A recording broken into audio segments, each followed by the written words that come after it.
Uh, Okay, I guess we're live and ready to go. It's 9:05 roughly. Sorry for the delay. Had a couple of little technical issues that we had to address, but like to welcome everybody to this morning's meeting.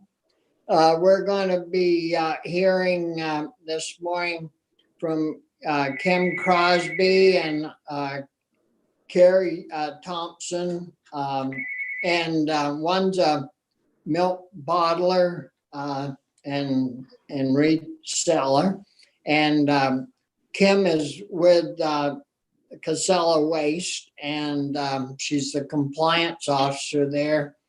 And I believe we're going to talk some about the unwrap machine that, or whatever it is. We're going to find out. But anyhow, we're dealing a lot with food waste, food scraps, composting on farms, and so that issue is important to us and how it's working. But before we get into that with you, Kim, and I don't. Is there any reason, Carrie, do you have a time crunch or no? No, Good. I'm good for a little bit. Yeah. So we'll have the committee introduce themselves and then, yeah, boy, that looks better, Pearson. We've just been Zoom bombed. Yeah. Forgive So- me. Kids at Yeah, home on Pearson, the Wednesday. rap It's star. tricky. Would you like the committee could introduce themselves, please? Good morning, Chris Pearson from Chittenden County. Anthony Polina, Washington County. Ryan Collmore from Rutland County. Corey Grant from Franklin County and Alberg. And I'm Bobby Starr, and I'm from Essex, Orleans County. So with that, I'd like to again welcome both of you folks to our meeting this morning, and I guess turn it over to Kim, who will fill us in on DRAP. So, so anyways, the floor is yours, Kim, and we run kind of a informal meeting, I guess you'd call it. So as you go, you may get some questions on issues as we all listen. Sure. So we'll welcome, and the floor is yours. Well, thank you for inviting me to be here today to discuss Casella's newly installed depackaging operation. For the record, I'm Kim Crosby, Environmental Compliance Manager with Casella Waste Systems, which is based out of Rutland. My office is actually here in Montpelier. We operate waste and recycling facilities and provide collection services throughout the state of Vermont, Maine, New Hampshire, Massachusetts, New York, and Pennsylvania. For your reference, and if you're interested in learning more about Casella's operations, I have a 2-page report that provides an overview of what we do and volumes and types of materials we collect that I sent over to Linda yesterday. That report also includes a link to our biannual sustainability report that I highly recommend checking out in your spare time. Yeah. So I wanted to say, also for the record that, we're aware of the existing issues or discussions related to feeding of food scraps to chickens. We have been supportive and actually have testified in support of allowing that activity to continue and be regulated by the Department of Agriculture. We think feeding food scraps to chickens and allowing farms to use food scraps as compost is an essential part of the implementation of the Universal Recycling Law. And it's certainly a great option for managing some of the source separated organics. And since we've been following along on that topic, we heard some concerns about the depackaging operations. So we thought it would be a good time to come in and talk about the facility that we recently installed at our transfer station located in Williston. So with the final phase of the organics ban, we recognized that there was a large portion of the organic waste stream that isn't source separated. And prior to July 1st, that material was going to landfill for disposal. And then after July 1st, disposal was not going to be an option for that material any longer. And without a facility in state, this material would have to be sent to an out-of-state depackaging facility. Depackaging facilities do exist in other states like Maine and Massachusetts. I believe 2 of the depackaging facilities in Mass are actually co-located with a digester on a farm. So recognizing that there was a need to manage packaged material, we began permitting and constructing a depackaging operation that would provide an in-state solution for our customers. So Linda, I'm going to need permission to share now. You have it. Did you not get it? Your co-host. Now, where do I get to it? Go to share screen. Can you see that? No. Well, I'll be happy to share it. Give me 1 sec here. Okay. Yeah. Are you folks, Kim, hooked up with someone with a digester or? Yes. Yep, we are. Yep. It's Purpose Energy in Burlington, South Burlington, that's located at the Magic Hat Brewery. Yeah. Okay, so Linda, if you could just go to the next slide. Be great, thank you. Oh, yep, right there. So this is an overview of the operation of the facility. The unit can process around 20 tons an hour. We have 3 15,000-gallon tanks on site for organic slurry storage. We can process and remove contaminants from our residential and commercial organic collection routes and bring that material to a certified compost facility. We installed a baler so we can bale and recycle cardboard packaging and boxes. And as I was just saying, the organic slurry that will be produced will be transported to the digester operated by Purpose Energy in South Burlington. The digester uses organic waste streams to generate biogas that powers Magic Hat's boiler and cogeneration system. We're also planning to backhaul some of their gray water to the digester to use in our depackaging facility to process certain types of materials in lieu of using, clean water. Thus, we'd be saving on water consumption. And we do anticipate formally opening the facility at the end of February. We had hoped to open sooner, but construction got delayed a few months because of the pandemic. So next slide, Linda, unless anyone has any questions. It sounds like you're utilizing everything, either the cardboard or styrofoam. You're getting rid of that in a recyclable way along with the meat products? Right. So if the packaging is recyclable packaging, then we can recycle it. And if it's not, then we're obviously going to have to take it over to the transfer station for disposal. But we did put a baler in, which you can see down at the bottom of that site plan for cardboard that was typically in the past getting disposed of. So we'll be diverting more of that from disposal, which will be great. So you can see the tipping area. There's 2 bunkers there, labeled tipping area, that will store the material as it comes in. And then right above those bunkers, there's a hopper where the material will get loaded into, and that feeds the unit right above that hopper. And inside that unit, there are paddles that kind of bang the organic material out of the packaging. And below those paddles, there's a series of screens, and you can change out the screens depending upon the material that you're processing. So we could bring those screens down to 1/4 inch in size. And so if it's a liquid material that we're processing and we're adding water to it, that will get conveyed to those 15,000-gallon tanks.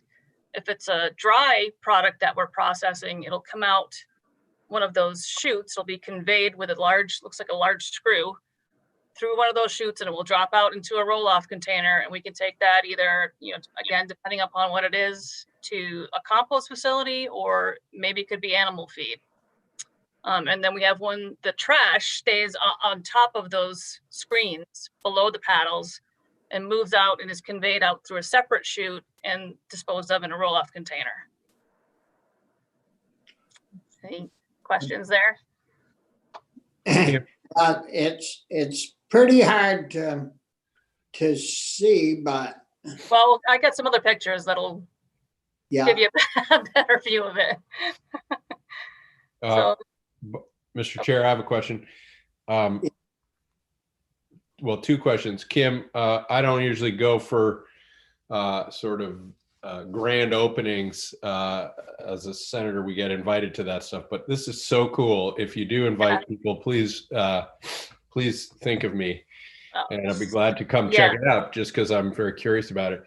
How automated is it versus labor intensive? Like, is there one person watching this, or if you're trying to, reuse the cardboard or whatever, or do you have to have several people? I'm just trying to have a better vision for that. So we're trying to figure that out too, Senator Pearson. I mean, we literally just turned this unit on last week. So, we've got one person, obviously, that needs to, manage the material on the tip floor and load the hopper. And really the unit runs itself. There's not a lot to do behind the scenes. Obviously, we're going to need to monitor the boxes and work the baler, but I don't, maybe 2 people, 3 people tops, maybe. Fascinating. Okay. Yeah, and to your point about a grand opening, we had planned on doing that. It's a little challenging with the pandemic, but certainly, any one of you who wants to come over and check it out, we can figure something out. Absolutely, it's really amazing to see. It's very impressive, and a lot of credit goes to Mike Casella. He really worked hard seeing this project constructed and finished. Do they have other plant, or not you folks, but are there other plants? Is that the same as Maine or Pennsylvania? Yeah, it's a similar operation. I've never been to the one in Maine, so I don't want to speak too much about that, but that is a depackaging facility as far as I can understand. And without one in Vermont, that material has to go out of state to be managed. It can't go for disposal anymore. So we needed an in-state option to manage it. Yeah, well, I think, and the committee can pick up on this if I'm wrong, but I thought we heard that Maine, they had a lot of plastic that also got through the process and into the meat. Or did we hear that or not? Well, I think some of the concern with what's going to Maine. So I was at a Act 148 stakeholder meeting about a year ago, and they had a representative from AgriCycle and from Hannaford's come in and talk about that process. And Hannaford's liked sending that material to that operation because it was easier for them. It was cost effective for them. It was less labor intensive. But there is material that's mixed, right? There's source separated mixed with not source separated material. So, the issue with microplastics is a problem. It's it's in compost and it's in digestate. And we certainly have no interest in contributing to an issue. We want to work with this technology to try to resolve that issue the best that we can. Yeah. Kim, so do I have it right that you set the machine up and you run, an hour of meat, and then you switch the machine around and you run an hour of crackers or whatever? Like, is that the premise? Because it's automated, but up to a point, I'm guessing. Yeah, we can process organics from our commercial and residential collection route, and I've got some photos of that. It actually comes out pretty clean. And it's great because it removes a lot of people are using the compostable bags. Yep. So we can remove a lot of that. And we actually brought one test load already over to a certified compost facility. So it's nice and clean.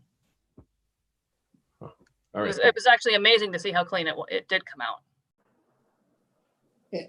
So besides meat, you run a lot of other products through there, or you yeah, will absolutely. do. Absolutely. Linda, if you want to go to the next slide. There's the actual unit itself while it was being installed. So that long sort of chamber there is where the paddles are inside. And that big sort of black thing is where the hopper feeds into that unit. The material moves up that chute and feeds into the unit and then disperses to either chute. It looks small in this photo, but it's actually quite large and really impressive how quiet it is and how fast it can process material. So then the next slide. So here's some examples of the material that we can process. So Ben and Jerry's ice cream, that's either expired or it's off spec. I believe that Ben and Jerry's, this material was coming out of the St. Albans plant and was going to Hudson Falls to a waste incinerator that will be able to separate out here with this unit and capture the organics and dispose of the packaging. The photo on the right is expired baby formula. So you can imagine how labor intensive it would be to have to empty every single one of those containers. And this was the first material that we ran last week. And those lids are made out of a number 5 plastic, which especially when it's really cold, gets really brittle and does break apart. So we might have to adjust screens and add an additional screen at the end of the chute to get some of that plastic out that comes out. So, addressing upstream packaging that manufacturers and producers are using is, I think, going to be part of this equation, whether the material is going for compost or to a digester. And the bottom picture is our organics collection route that we brought in and ran through and brought over to the compost place. Okay, Linda, next slide. So this is another great example of the material that we get requests to dispose of. So the top left is a vitamin supplement. And the 2 other photos there's some off-spec beer that wasn't pasteurized correctly. And I think the bottom is cider. So some labor on our part is required here, right? We're gonna have to take the plastic off. We're gonna have to remove the containers from inside those boxes. But that wasn't something that the facility was able to do, but we're able to do now with our facility. But it seems like we have an awful lot of food going to waste. Right, and that's another part of the equation, Senator Starr, right, is reduction. And when you look at that amount of baby formula, what is the solution? How do you reduce that from happening? Well, one way would be to expire it 2 weeks earlier and then put it out the last 2 weeks to be distributed to people. But anyway, Senator Collmore. Thank you, Mr. Chair. And maybe I missed this, Kim, and if I did, I apologize. How much does this machine cost? This was a $4 million investment for us. Yep. For one machine? Yeah, for the whole building and the tanks and yep. Okay, Thank you. Sure. I have a question. Mhm. How does the money flow around this? In other words, if I'm the beer company and I didn't pasteurize my beer, I get it to you. You're doing me a service in a sense. I mean, just wondering who pays for what in this system?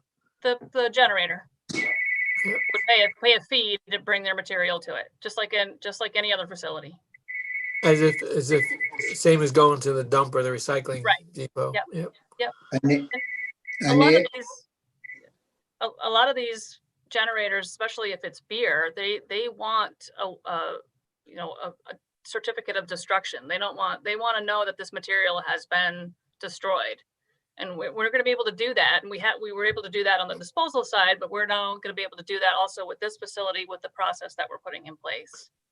And there's a Yep. different cost for different materials. I would say, like, there's beer has a price and Twinkies has a price. Or Yeah, I mean, again, we literally are still in the trialing phase, so I don't even think that we've fine-tuned the okay, cost I was yet. just curious. In a related question, Kim, then does Yeah. Magic Hat just pay you as if you're an electric producer, or and you know it's only so much of our business, but just trying to understand. You've obviously designed this in a symbiotic way, which is pretty fantastic, and Right. I'd love to understand their piece of this. Yeah, it would be worth actually maybe inviting them in to explain what they do. I believe we have a contract with them. I'm not sure of the details. I could find out though. Any other questions? I think I have one last slide possibly. There's an overview of the general tip floor. You can see the hopper in the back, the baler over to the right for the cardboard, and then one of the chutes where the material comes out. Next slide. Some of the material as it's been processed, that's dry, right? So there's some nice organic looking material. And the picture on the left and the chute in the far back is the one that the packaging is coming out of. So you do, or do you have a dryer there, or is that dried product that went through the process? It's the dried product that went through. Yep. And sometimes, you know, as we're working out this system and how to operate it, we might figure out that adding water is a better solution than processing it dry. That that looks like it would make good chicken feed. Yeah. It does. I think it's vitamin supplement. They'd be pretty healthy. And then the next slide, I think this is the last one. And that's just a picture of one of the tanks that we can store the organic slurry prior to being transferred over to the digester. Yeah. So again, you know, we're still in the testing phase. As I mentioned, we just turned on the unit for the first time last week. We're trying to figure out the best way to operate the unit. We figure it's probably going to take a whole year to nail that process down as we go through each season. And initially, our plan is to pretty much only process the material that we handle. But at some point, we are hoping that we can open it up to a third-party hauler. Yep. So, any other Well, questions? Senator Calmer? Thank you again, Mr. Chair. This is just a comment, not a question, Kim. Being from Rutland, I have the advantage of remembering back when John and Doug Casella began the company, and I just have to marvel. I mean, they started with one pickup truck and began picking up people's garbage, and here they are, a company that gives back tremendously, by the way, to the community. I just wonder whether John or Doug ever imagined what would what they'd be looking at when they first started. So it's a great company. Well, thank you for saying that. I appreciate that. We certainly are trying to be, on the cutting edge of technology, and John has said himself multiple times, we'll cannibalize ourselves before we, if we have to, in order to, save landfill space. So. Yeah. Senator Polina? Do you Casella own or operate these facilities in other states? You mentioned there's some in Maine, Massachusetts. Do you own those, or No. is Nope. this your first one? This is the first one. Yep. Right. This is the first and only one in Vermont too. Yep. Well, it would be good if Chris could get over and look the thing over, and he could report back to the rest of us that live away. Yeah. Chris, did you have a question? Or? Yes, I'll take some video, and you can help me share it on the screen there, Mr. Chair. I so one, Linda's saying we got to move on, but Kim, are you guys a big enough player now that you're really in the region? There is a fair bit of manufacturing of food and processing food. Are you a big enough player to talk about the upstream packaging with people, or is that part of the vision down the road? I'm just curious. That's what you guys are doing is amazing, but upstream is where we start to really make the whole thing a little easier, I would guess. Yeah, I did participate in the Vermont Product Stewardship Institute this summer on an EPR bill on packaging. So yes, we are a big enough player to want to be part of those conversations. Absolutely. Yep. If we could get into a biodegradable packaging system, products, that would be great. Yep. Well, I think Kim will move on, and certainly appreciate you being with us. And Casella's doing a great job. Of course, up where I live just 10 or 12 miles from the Casella waste site in Coventry, and that runs very smoothly up there. They do an excellent job, and so thanks a lot for everything. Thank you for having me, Chris. Senator Pearson, I can be in touch with you about getting you over to the site once we're fully operating, if you like. Yeah, when it makes sense. You've just piqued my curiosity. Yeah. When it can happen, I'd be glad to do it. Right, thank you. So welcome, Carrie, and you're going to talk to us a little bit about Ayers Hill Farm Creamery. We've heard from Senator Parent quite a bit about that, and it's great that you could be with us this morning to tell us all about it. Well, we ain't perfected it yet. It's a lot of work. A lot of work. We've already been asked quite a few times, would we do it again? I'm not sure that the answer on that. I'll know more in 10 years. So our creamery came in August, and it's going well. The milk's really selling. But it we knew there wasn't much money in the fluid milk, and that's holding true. If you're going to sell, you got to sell in a large volume, or you've got to do value added. So right now we've only branched out we've got whole milk, white whole milk, we've got chocolate milk, and we've got cheese curds. Cheese, they're all a hit. We're out. We're 9 miles from town. We're right literally on the Canadian border. So people have to seek us out. We are in Main Street Market in Richford. That's a blessing and a curse. It puts us out there, but we're on their schedule. I'll get an email. Got an email last night, need a delivery for tomorrow. They need 30 gallons of white and so much of chocolate. And we shipped 90 gallons to them last week. We don't have the storage here. I was trying to run the farm. My husband, Nick, works for CDL, the maple sugaring equipment company. Plus it's getting near sugaring season, and we just don't have employees. So there's definitely interest. There's definitely interest from the community.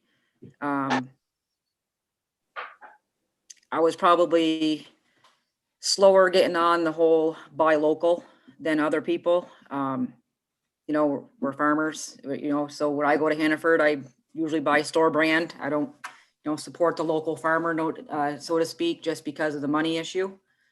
We're selling our milk for $5 a gallon. You can go in and buy Hood. I think it's $4.69 right now. So we are a little bit more expensive. Plus people have to travel to us. We have a little farm stand right here in our driveway. We're about a quarter mile from the farm. We've had quite a few people want to tour the farm, check out the creamery. I think there was one day since August, since we opened up, that we haven't had a customer. And that was our first little snowstorm when it was 20 degrees there a month or two ago. Every day we've had somebody. It's been very well received and we're shocked. We are really shocked, but our biggest hang-up's got to be employees. Keeping the farm running, keeping the farm stand stocked, you know, and same with Nick doing his job. We have a cream separator that we're going to start, and a butter churn we have on order, but everything's back ordered because of COVID. So we do plan on getting into the butter. It's coming, just slow. And it's neat. It's neat. Do you do this all yourself, or do you have somebody that helps you, or? It's just Nick, it's just myself and my husband and my cat. It's just Nick and I. It's too much. Right now it's too much. Everybody starts out that way, but you can't really hire anybody on. There's no profit margin right now. When we get out into the yogurt, and he started some kefir, we're just playing with different products and stuff like that. But there's so little margin that when you sell to a store and you give them 20% off, you're not really making anything on the fluid milk. So they take, like, out of your $5, they take $1, so it leaves you $4. Yep. And then you have to transport it. I have to transport it, take time from the farm to transport it. And we're not big, so when they call for an order, we're generally scrounging around to produce it. It's about a 6-7 hour process between start and finish. Yeah. So it's very time consuming. I've had a lot of farmers interested in about it and asked about it. I try to be as upfront with them. It's not that I don't want the competition, but I just not that it wasn't a smart idea. It's difficult. Yeah. I think Senator Polina has a question. Yep. Anthony?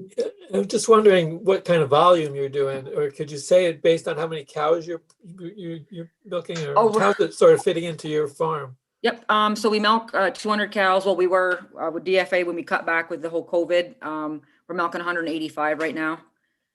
I'm still over quota. And we can do 45-gallon batches at a time. And we've been doing like 5 batches a week, which is, good for our size, but we need to be bigger if we wanted to make money at it, you have to sell volume. Sure. And we knew that, but we also knew that this is getting our foot in the door. This is getting the community, see what interest there is there, and slowly branch out into different products, time allowing, and if we can find some employees. So I'm wondering, and I don't if you don't want to talk about this, that's fine, but I'm wondering a little bit about how much it costs you to set up and whether or not COVID funds had anything to do with it. Yes, now I did apply for 2 different grants. They helped tremendously. We started this on our own before that ever happened, and I'm grateful that it did happen. So the creamery itself was around 70,000, all the equipment. The problem was, what I didn't figure in was the $30,000 upgrade for power. The farm was maxed out, so we'd already ordered all this stuff, and coming to find out we don't have enough power on the farm. So it's not so much the creamery, it's all the incidentals. And then you have to buy jugs, or the jugs. Another thing, I like cows, and I've never worked in a store. There's just some things, no matter how prepared you think you are, you're not. In order for us to get the jug, the cap, and the label under $1 per container, we had to buy $11,000 worth of jugs and $4,000 worth of labels. So that's all overhead. That's all in a container. But we had to get the, we had to get labels 5,000 of each label because to get our costs down. But We that. got labels for a Yeah. while. So you've lost another $1 in the jug, so now you're down to $3 Mhm. because you had 5 at the end. Store keeps $1. $1, those jugs, that's expensive for. Yep, It seems like for a pretty cheap jug. It is, and we've got the cheapest cap, Yeah. each cap is 5 cents. And they come in a quantity of 2,500. Yeah. We were the first initial 3-4 batches. We were putting our own labels on. Then that became too cumbersome, too time consuming. So we have to order 8 cases of each container in order for the jug company to apply the labels. And you got different sizes, different kinds. Do you do chocolate milk? We do as well? chocolates. We do 4 different sizes in white and 3 different sizes in chocolate. Yeah, so you had 7 different labels then Yep. yeah, And then the cheese curd labels, we do 3 different. We do buffalo, garlic, pepper, and original, and the same thing in order to get the labels and the packaging where we were going to make a profit and still sell competitively. We're out in the middle of nowhere, and we don't necessarily want to be in stores. We want to bring the consumer here to the farm. We want them to ask questions. We want to put a face with it. That's kind of what that was our idea, I guess. yeah. Have you applied to the Working Lands Grant Program? We were awarded the Working Lands Grant, and we were awarded the dairy processor grant. Yeah, So we were able to apply that money towards some of the costs, but it's a new business. So every time you turn around, there's thousands of dollars going out the door. You're not talking hundreds, you're talking thousands. For a cream separator, they wanted 60 grand. We found one secondhand for 12,000. Comes to find out that it's not the right power source. So it's power from Europe.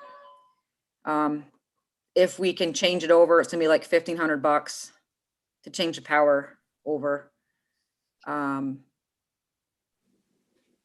We're just getting started, there's days where we're looking at each other thinking, well, why did we do this? But like we have fresh cheese curd day, and when that happens, there's a constant stream of people. It's a self-serve. We have a square register. People come whenever they want. But we also had to branch out into the meat. So we've got USDA, we got beef and steaks here on the farm from the cows. And that seems to what's bringing the people. The people will come and get their hamburger and grab a jug of milk. yeah. If we had just milk standing alone, we would have already shut it down. Well, you're going to end up with your own store here. You keep going beef and then get some berries and fresh veggies. Now I got pigs and chickens on the way. Yeah, Senator Pearson has a question. Yeah, thank you, Carrie. I'm often struck at the kind of work you're describing.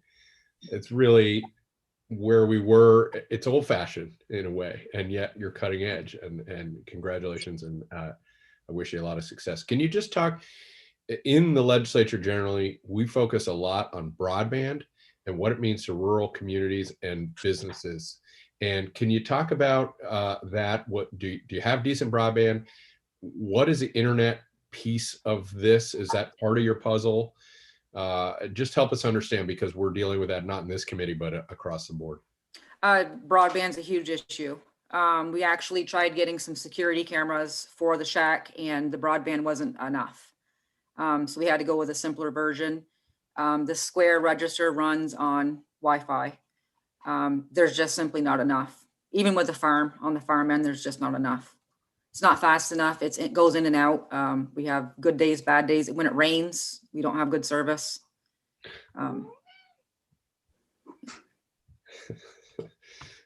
It's So are there other questions? Have you thought about, is there anything that we should be doing to help small startup operations like yours? I mean, did the ag agency use you good? Could they have used you better?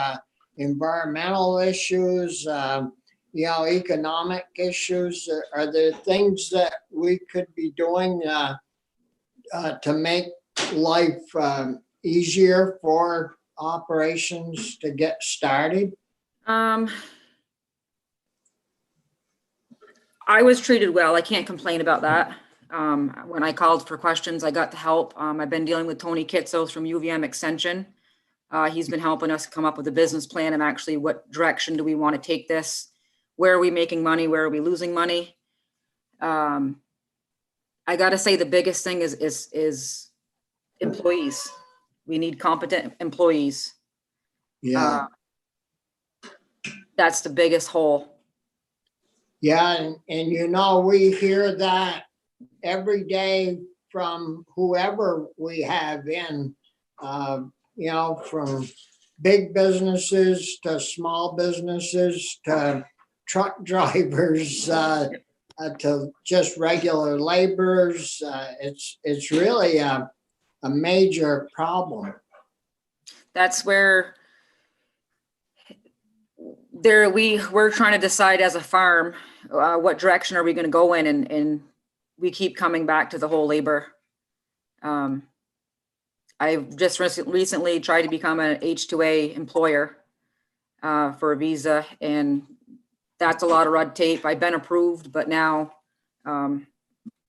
my 2 employees that were coming from South Africa, the border has been shut down. So we're in limbo there waiting to see what happens. Oscar. Yeah. But yeah, just say labor was the biggest deal. Yeah. Carrie, Go ahead, Carrie. Carrie, if you could get to, how many, I know you and I've talked about those 2 employees, but long-term, looking 3, 4, 5 years down the road, what type of employment prospects do how much labor do you think you'd need? I need 4 people. I need 4 full-time people. I have 2 Hispanics that are milking, husband-wife team, and they're awesome. And now I'm trying to get 2 outdoor people, crops, maintenance. There's just not a labor pool. I've tried for 2.5 years, applying through, posting job ads through Craigslist, Facebook, and Indeed. And it's not a good site out there. And we've changed, I'm not asking for 80-hour work weeks. I'm asking for 40 in housing and, $16.50 with housing, everything included. I don't think that's a bad start, and you still can't get anybody. No. And probably all the milk they can drink as well. That's right, and beef. Yeah.